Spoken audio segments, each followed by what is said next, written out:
So hi hello how are you guys. I hope कि सभी बच्चे खुश हैं और सब कुछ बहुत ही अच्छा चल रहा है। ठीक है, तो सभी लोगों को पता ही होना चाहिए कि अभी हम लोग सॉल्यूशन चैप्टर को डिस्कस कर रहे हैं। ठीक है, और इस वीडियो क्लास में हम लोग क्या डिस्कस करने वाले हैं, एक्सरसाइज के क्वेश्चन। ठीक है, और एक्सरसाइज के कुछ क्वेश्चन को हम लोगों ने डिस्कस कर लिया था, मेरे ख्याल से 20 क्वेश्चन को हम लोग डिस्कस कर लिए थे। ठीक है, तो उसके आगे अब इस क्लास में कहानी को बढ़ाएं। ठीक है, तो 11 12 13 14 और ये हम लोगों का 20 क्वेश्चन। ठीक है, यहाँ तक डिस्कशन हो चुका था। ठीक है, देख लेना सारे क्वेश्चन को। अब हम लोग देखें 21 क्वेश्चन को। ठीक है, तो ये जो 21 वाला दिख रहा है ना, इसको मैं थोड़ा इम्पोर्टेंट भी बोलूँगा। ठीक है, और इस क्वेश्चन को 2-3 बार प्रैक्टिस करनी है, ज़्यादा मुश्किल तो नहीं है पर थोड़ा टेढ़ा सवाल है, थोड़ा पेचीदा है। ठीक है, तो जैसे देखो कि क्वेश्चन में क्या लिखा है, टू एलिमेंट्स ए और बी कंपाउंड बनाते हैं और कौन कौन से AB2 और AB4 बनाता है। ठीक है, तो चलिए इधर मैंने AB2 लिख लिया। ठीक है, और एक लाइन ड्रॉ करने के बाद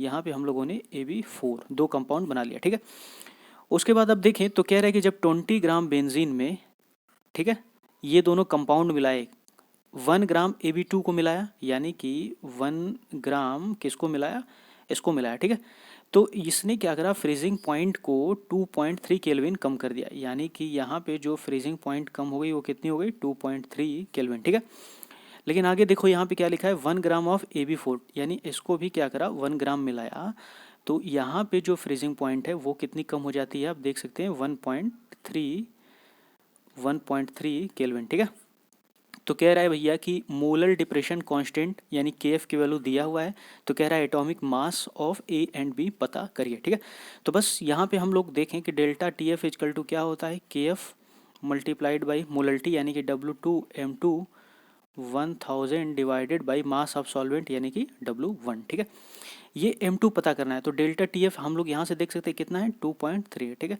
उसके बाद KF तो क्वेश्चन में दिया है, कितना दिया है, 5.1, और W1 यानी कि 1 ग्राम मिलाया गया, और ये हम लोगों का 1000 रहा, और डिवाइडेड बाई M2 पता ही करना है। ठीक है, और मल्टीप्लाइड बाई 20 ग्राम बेंजीन में, तो ये W1 कितना हो गया, 20। इस पूरे को सॉल्व करें हम लोग, तो यहाँ से जो M2 निकल कर आएगा, यानी मोलिकुलर मास निकल कर आएगा किसके लिए, AB2 के लिए। ठीक है, तो जो AB2 का मोलिकुलर मास आएगा वो आप देख सकते हैं कितना आ जाएगा, 110.87। ठीक है, 110.87, ये इसका क्या आ गया, मोलिकुलर मास आ चुका है। ठीक है, उसी तरह से यहाँ पर भी हम लोग देखें तो फॉर्मूला लगा देते हैं, delta TF KF W2 upon M2, और ये हम लोगों का हो गया 1000 डिवाइडेड बाई WN। ठीक है, अब मुझे बताओ कि सारी वैल्यू दी हुई है क्वेश्चन में। ठीक है, बस सारी वैल्यू को इसमें रख लिया जाए तो, और ये M2 निकल कर आ जाएगा, तो डेल्टा TF यहाँ पे कितना कम हो गया, 1.3, KF की वैल्यू 5.1 ये रही क्वेश्चन में। ठीक है, और W2 1 ग्राम मिलाया है, और M2 तो हम लोगों को पता ही करना है, और ये रहा 1000, और डिवाइडेड बाई W1 यानी कि 20 ग्राम में मिलाया है। तो यहाँ से सॉल्व करें तो ये जो M2 दिख रहा है ये कितना आ जाएगा, ये आपका आ जाएगा 196.15। ठीक है, यहाँ तक मेरे ख्याल से बातें समझ में आई होंगी, दोनों मोलिकुलर मास हम लोगों ने निकाल लिए हैं। ठीक है, तो ये AB2 दिख रहा है, तो यानी कि यहाँ पे A+2B, ठीक है, इन दोनों एटम का जो मास है फाइनली वही हम लोग को कितना दिख रहा है, 110.87। ठीक है, इसको इक्वेशन हम लोगों ने 1 मान लिया। यहाँ पे इसको देखें तो ये कितना है, AB4 के लिए दिख रहा है, तो यहाँ पे जो मोलिकुलर मास हुआ A+4B इजकल टू कितना हो जाएगा, 196। ठीक है, 196.15। ठीक है, इसको इक्वेशन 2 मान लिया। अब देखो इस इक्वेशन 1 और इक्वेशन 2 को हम लोगों को क्या करना है, सॉल्व करना है। ठीक है, तो कुछ चीज़ों को मैं इधर से मिटा देता हूँ।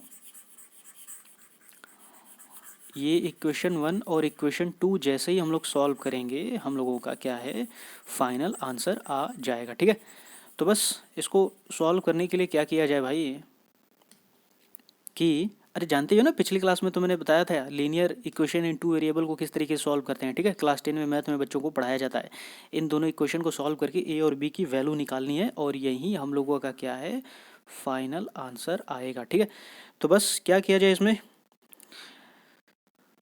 इसको इसको प्लस माइनस कर लिया जाए।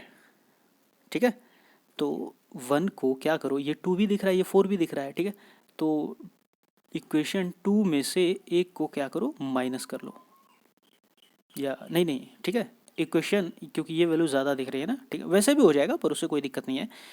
तो हम लोग इक्वेशन 1 में से इक्वेशन 2 में से -1 करते हैं, ठीक है, ठीक ठीक ठीक ठीक, ओके ठीक है।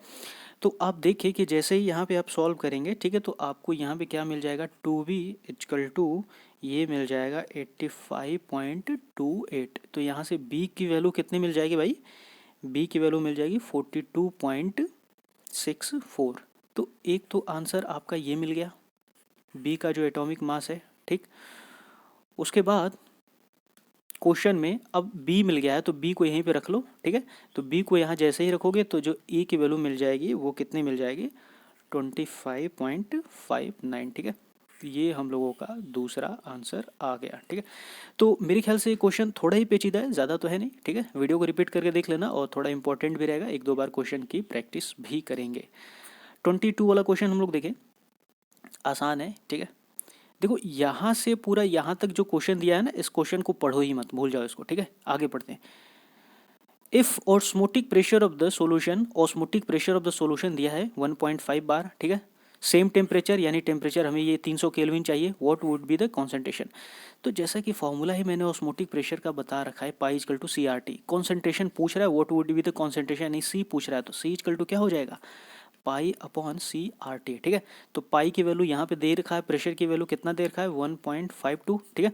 R की वैल्यू 0.083 रख लेंगे, और टेम्परेचर तो यहाँ आप देख सकते हैं क्या दिया है, 300 केल्विन दिया है, ठीक है। तो ये पूरा क्या करेंगे हम लोग, सॉल्व करेंगे। तो पूरा सॉल्व किया जाए तो ये आंसर कितना आ जाता है, 0.061, ठीक है। क्योंकि ये C क्या होती है, मोलरिटी होती है, तो कॉन्सेंट्रेशन में इसकी यूनिट क्या लिखेंगे हम लोग, मोल पर लीटर। ये जो दिख रहा है यही क्या है, आंसर है, ठीक है। तो मेरे ख्याल से ये समझ जाओ ना कि ये जो ऊपर इतनी बड़ी लाइन दिया है इसका बहुत कोई मतलब है नहीं, सिर्फ मतलब क्या है, 300 केल्विन टेम्परेचर की बात करी जा रही है, ठीक है। आसान रहा मेरे ख्याल से, इस तरीके के भी क्वेश्चन आमतौर पर तो पूछे ही जाते हैं, ठीक है। 23 वाला देखें हम लोग, तो यहाँ पे देखो क्या कह रहा है, suggest the most important type of intermolecular attractive interaction in the following pair, ठीक है। इन सब पेयर में क्या पूछ रहा है, इंटरमोलिकुलर अट्रैक्टिव इंट्रैक्शन पूछ रहा है कि इनमें कौन कौन सा क्या इंट्रैक्शन एग्जिस्ट करेगा। तो देखो याद ही रखना है थोड़ा सा, ठीक है, जानकारी में रखेंगे इसको। यहाँ पर जो हम लोगों का एग्जिस्ट करेगा, वेंडर वॉल, तो ये हो गया हम लोगों का क्या, वेंडर वॉल अट्रैक्शन हो गया। यहाँ पर भी वेंडर वॉल अट्रैक्शन हो गया, ठीक है। और जो तीसरा वाला दिख रहा है इसमें आयन और डाइपोल इंट्रैक्शन हो जाएगा, ठीक है। क्योंकि आप देख सकते हैं कि यहाँ पे क्या दिख रहा है भाई, है ना, NaClO4 और वाटर दिख रहा है, तो इसमें कौन सा इंट्रैक्शन मिलेगा, आयन और डाइपोल का, ठीक है। जानकारी में रखे रहना है सब इसमें, तो क्या बताया जाए इसमें, ठीक है। और ये जो दोनों नीचे वाले दिख रहे हैं ये कौन से वाले हैं, डाइपोल डाइपोल इंट्रैक्शन दिख रहे हैं, ठीक है। डाइपोल डाइपोल इंट्रैक्शन, देखो जिन बच्चों को ये बातें नहीं अच्छे से समझ में आ रही है ना कि ये सब क्या होता है, ठीक है, तो वैसे ये मेनली क्लास 11 में पढ़ाया जाता है कि ये वेंडर वाल इंट्रैक्शन, आयन डाइपोल इंट्रैक्शन ये सब क्या होता है, ठीक है। तो बहुत नहीं समझ में आ रहा है, तो बस इन जो एग्जाम्पल है ना इनके बारे में जो कुछ मैंने बताया है इसको इतना ही जानते रहो क्लास 12 में, ठीक है। इससे ज़्यादा रिसर्च मत करो इस, ठीक है, इसकी गहराई में जाके कोई मतलब नहीं निकलेगा, क्लास 11 की चीज़ है। देखो क्वेश्चन नंबर 24 देखें, based on solute interaction arrange the following increasing order in an octane. देखो एन ऑक्टेन में कह रहा है इन सबको जब डिसॉल्व किया जाएगा तो उसका ऑर्डर बताओ। देखो जैसा कि मैंने बता रखा है, एन ऑक्टेन क्या है हम लोगों का भैया, ये है हम लोगों का क्या, नॉन पोलर। एन ऑक्टेन क्या है, ये एक कंपाउंड है नॉन पोलर। तो अब बताओ कि इसमें से जिसकी टेंडेंसी नॉन पोलर वाली सबसे ज़्यादा होगी वो सबसे ज़्यादा इसमें डिसॉल्व होगा, ठीक है। तो सबसे पहले तो हमें कौन दिख गया, साइक्लोहेक्सेन। साइक्लोहेक्सेन क्या है भैया, नॉन पोलर है, तो यानी कि आप देखें कि साइक्लोहेक्सेन की जो सॉल्युबिलिटी होगी वो तो सबसे ज़्यादा हो गई, ठीक है। अब इन सब में देखा जाए तो ये हम लोगों का KCl जो दिख रहा है आयनिक कंपाउंड दिख रहा है, यानी कि KCl तो सबसे कम डिसॉल्व होगा, क्यों, क्योंकि ये क्या हो गया, पोलर हो गया, ठीक है। उसके बाद CH3OH, और इसमें देखें तो उससे भी ज़्यादा पोलर ये दिख रहा है, ठीक है। तो इसके बाद हम लोगों का कौन आ जाएगा, CH3CN आ जाएगा, और उसके बाद यानी कि ज़्यादा में कौन आएगा यहाँ पे फिर, CH3Cn आ जाएगा, ठीक है, ये ज़्यादा रहा, और उसके बाद CH3OH हो जाएगा। तो ये ऑर्डर कौन सा दिख रहा है भाई? ये तो हम लोगों का डिक्रीजिंग ऑर्डर हो गया ना, सॉल्युबिलिटी का डिक्रीजिंग सॉल्युबिलिटी का ऑर्डर हो गया, ठीक है। लेकिन क्वेश्चन में देखो क्या पूछ रहा है, इंक्रीजिंग पूछ रहा है, यानी इसका हम लोग क्या करना पड़ेगा, ठीक रिवर्स करना पड़ेगा, यानी KCl CH3OH, ठीक है, CH3OH और उसके बाद CH3 उल्टा हो गया क्या, सही है, ठीक है, CH3Cn और उसके बाद हम लोगों का क्या हो गया, साइक्लोहेक्सेन। ये हम लोगों का क्या है, इंक्रीजिंग सॉल्युबिलिटी है। अरे ठीक है ना भाई, समझ में आ रहा है कि नहीं आ रहा है, ठीक है, मेरे ख्याल से बात समझ में आ रही हो, ठीक है। तो इसको थोड़ा इंपॉर्टेंट लगा सकते हैं। 25 वाला देखो, ये भी जीके जैसा ही है। देखो ये क्या कह रहा है कि insoluble, partially soluble, soluble, highly soluble in water. कह रहा है ये सब पानी में कैसे डिजॉल्व होंगे, क्या इनसॉल्युबल होगा, पार्शियली सॉल्युबल होगा, हाईली सॉल्युबल होगा, ठीक है। अब जैसे कि मैंने अभी बता दिया, ये जो वाटर दिख रहा है, ये वाटर क्या है भैया, पोलर है। तो इसमें से जो कुछ भी पोलर होगा, ठीक है, वो सबसे ज़्यादा अच्छे से डिजॉल्व होगा, जो नॉन पोलर होगा वो बहुत कम डिजॉल्व होगा, ठीक है। जो थोड़ा इन दोनों के बीच की स्थिति में होगा वो कैसे डिजॉल्व होगा, पार्शियली सॉल्युबल होगा, ठीक है। तो बस हम लोग देखें तो ये जो फिनॉल दिख रहा है, ठीक है, ये पार्शियली सॉल्युबल है, ठीक है। टॉलुएन क्या है हम लोगों का, ये इनसॉल्युबल है। फॉर्मिक एसिड आपका जो दिख रहा है ये हाईली सॉल्युबल है, ठीक है, बढ़िया पोलर यहाँ पे बन जाता है। ये जो इथाइलिन ग्लाइकोल दिख रहा है ये भी क्या है भैया, हाईली सॉल्युबल है। क्लोरोफॉर्म जो दिख रहा है ये इनसॉल्युबल है, ठीक है। और उसके बाद ये जो पेंटेनॉल दिख रहा है ये क्या है हम लोगों का, पार्शियली सॉल्युबल है, ठीक है। तो जो कुछ भी मैंने बोला है इसको वापस से रिपीट करके देखो। देखो ये क्वेश्चन कह रहा है, मेरे ख्याल से देखो यहाँ से यहाँ तक जो कुछ भी इसके बारे में क्वेश्चन में दी गई इसकी कोई आवश्यकता नहीं है, ठीक है। यहाँ हम लोग पढ़े आगे, कह रहा है कि 92 ग्राम्स ऑफ Na+ आयन पर किलोग्राम ऑफ वाटर। तो कह रहा है मोललिटी पता करो। तो मोललिटी का फॉर्मूला क्या होता है भाई, होता है W2/M2 1000 divided by mass of solvent या फिर W1, ठीक है। तो 92 ग्राम दे रखा है सॉल्यूट, यानी 92 हो गया। इस सोडियम प्लस का जो एटॉमिक मास कहें कितना होता है, 23 होता है, और ये 1000, ठीक है। और यहाँ पे देखो क्वेश्चन में क्या कह रहा है, पर किलोग्राम वाटर, यानी सॉल्यूट का जो कॉन्सेंट्रेशन हो गया वो 1000 ग्राम हो गया, ठीक है। तो ये कैंसिल हो गया, इसको सॉल्व करें तो ये कितना आ जाएगा, 4। मोललिटी की बात करी जा रही है तो आंसर क्या आ जाएगा, मोल पर किलोग्राम, ठीक है। आसान रहा मेरे ख्याल से, यही क्या है इस क्वेश्चन का जवाब है, आंसर है, ठीक है।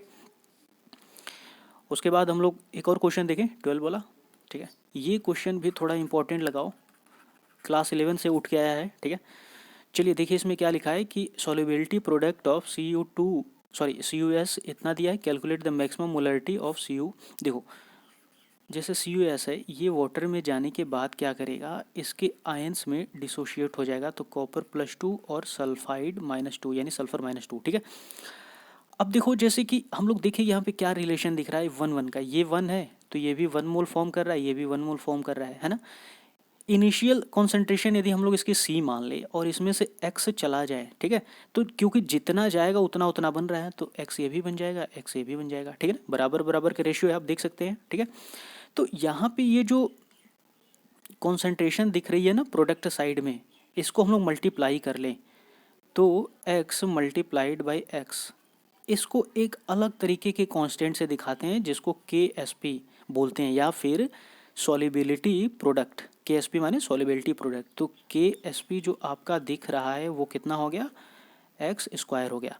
अब मुझे बताओ कि ये X मैक्सिमम कितना हो सकता है, इसे C के बराबर हो सकता है, ठीक है, C से ज़्यादा नहीं हो सकता है, C से कम हो सकता है, ठीक है, या C के बराबर हो सकता है पर C से ज़्यादा नहीं हो सकता है, ठीक है। तो यही पूछ रहा है मैक्सिमम मोलरिटी। मैक्सिमम मोलरिटी माने कितना, कि ये जो X है ये मैक्सिमम C तक ही जाएगा, ठीक है। तो बस हम लोगों को इस क्वेश्चन में क्या करना है, इसी को थोड़ा आगे बढ़ाएं तो ये जो मैक्सिमम सॉल्युबिलिटी प्रोडक्ट है ये कितना होगा, जब ये भी C हो जाए ये भी C हो जाए, यानी X जो है मैक्सिमम C हो सकता है, ठीक है। तो ये भी हो गया C और मल्टीप्लाइड बाई C, ठीक है। तो मैक्सिमम KSP जो हम लोगों को मिलेगा कितना मिलेगा, C² मिलेगा। तो C कितना हो जाएगा, √KSP।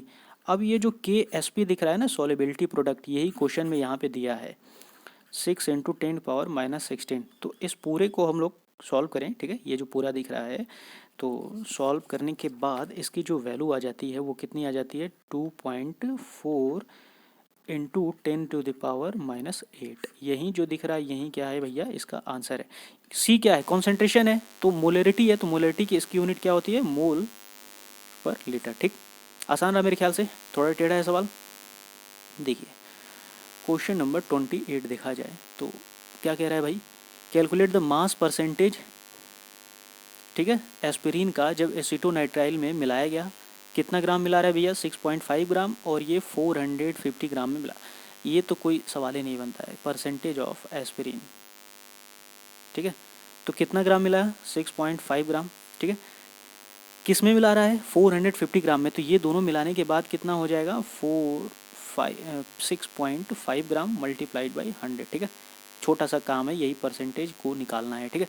तो ये हम लोग पूरा सॉल्व करें, तो पूरा सॉल्व करने के बाद फाइनली कितना जाता है, ये आ जाएगा 1.424%, ठीक है। आसान रहा मेरे ख्याल से क्वेश्चन, ये तो आसान ही है भाई, इसमें कौन सा लॉजिक है, ये कोई नहीं है, ठीक है। क्वेश्चन नंबर 29 देखो, ठीक है, ये थोड़ा सवाल पेचीदा हम लोग बोल सकते हैं, और इस तरीके के सवाल तो भाई हमेशा पूछे जाते हैं एग्जाम में, इंपॉर्टेंट लगा लेना इसको। ये देखो नेलोरफिन कह रहा है, सिमिलर टू मॉर्फिन, ठीक है, मतलब मॉर्फिन के जैसी ही एक दवा है, is use to combat withdrawal symptoms in narcotic user, ठीक है, ये जो नारकोटिक यूज़र्स होते हैं उसके लिए क्या है भैया, इसको इस्तेमाल किया जाता है, ठीक है। तो कह रहा है ये जो नेलोरफिन दिख रहा है, यानी ये जो नेलोरफिन दिख रहा है, ठीक है, ये जनरली 1.5 मिलीग्राम दिया जाता है, ठीक है। तो बताइए कि मास ऑफ, जब मोलरिटी कितनी हो जाए, ये मोलरिटी दे रखा है 1.5 इंटू 10⁻³ सॉरी मोलरिटी नहीं, मोलल्टी दे रखा है, मोलल्टी ऑफ एक्वस सॉल्यूशन, उस एक्वस सॉल्यूशन का कितना होगा, मास कितना होगा जब उसको 1.5 मिलीग्राम डोज दिया जाएगा, ठीक है। तो चलिए क्वेश्चन को लगाना शुरू करते हैं हम लोग। देखिए मोलल्टी ये जो दिया है ना, ये एक्चुअली में क्या है कि भाई ये इस तरह से दिया है 1.5 इंटू 10⁻³ मोल पर किलोग्राम, ठीक है, ये मोलल्टी दिया है, ठीक है। तो मुझे एक चीज़ बताओ कि मोलल्टी इक्वल टू होता ही क्या है, मास ऑफ सॉल्वेंट, ठीक है, sorry mass of solute W2/m2, ये हो जाता है W1, ये किस में हो जाए, किलोग्राम में, ठीक है। यदि हम लोग इसको ग्राम में कर दे तो ऊपर 1000 ले लेते हैं, ठीक है। तो हम लोग देखें कि 1 किलोग्राम में, यानी कि सॉल्वेंट का मास, चलिए हम लोगों ने 1 किलोग्राम मान लिया, तो मोलल्टी यहाँ पे कितनी हो जाएगी, 1.5 इंटू 10⁻³ W2 पता करें। अब ये जो पूरा दिख रहा है, ठीक है, इसका मोलिकुलर मास पता करो, तो मोलिकुलर मास कितना आ जाता है, 311, और ये हम लोगों ने 1 किलोग्राम मान लिया, तो यहाँ से जो W2 निकल कर आएगा, ये इसको इसमें मल्टीप्लाई करें, ठीक है, ये कितना आ जाएगा, 0.4665 ग्राम। क्या यहाँ तक बात समझ में आ रही है? यानी कि हम लोगों ने क्या किया कि जब हम लोगों का इस दवा का नेलोरफिन का डोज 0.466 ग्राम देते हैं, ठीक है, तो उस समय जो हम लोगों का सॉल्वेंट है वो कितना है, 1 किलोग्राम है या फिर 1000 ग्राम है, ठीक है।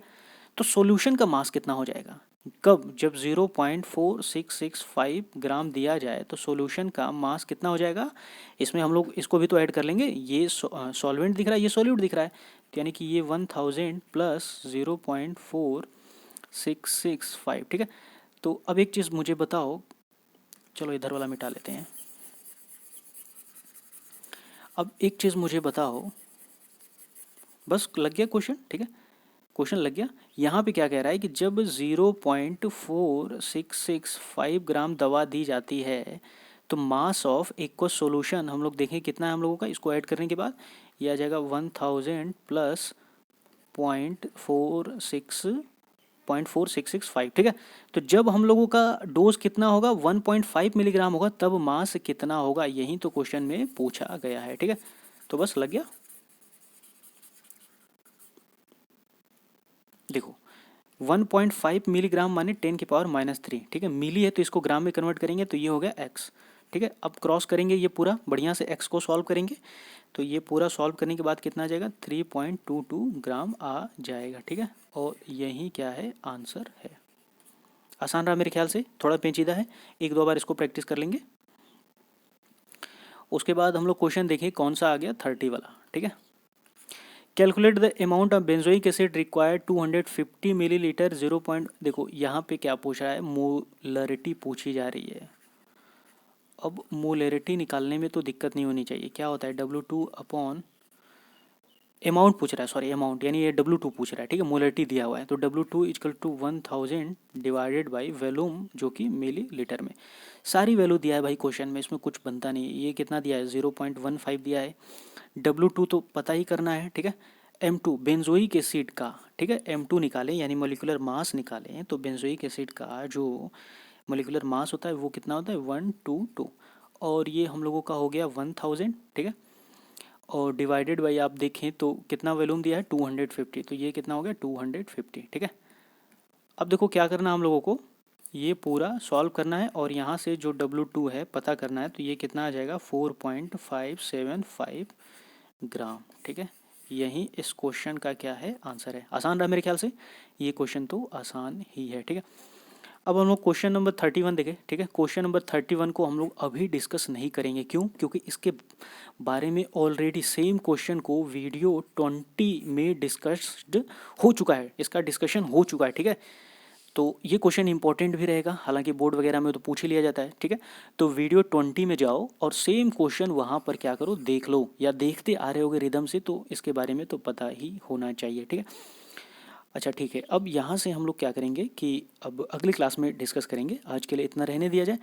हंसते रहो, मुस्कुराते रहो, खुश रहो, एंड गॉड ब्लेस यू। और क्या करो भैया, कीप वॉचिंग, वीडियो देखते रहो, ठीक है। और कैसा लग रहा है, देखने में कितना मज़ा आ रहा है, इस बारे में अपनी बात भी बताते रहो, ठीक है।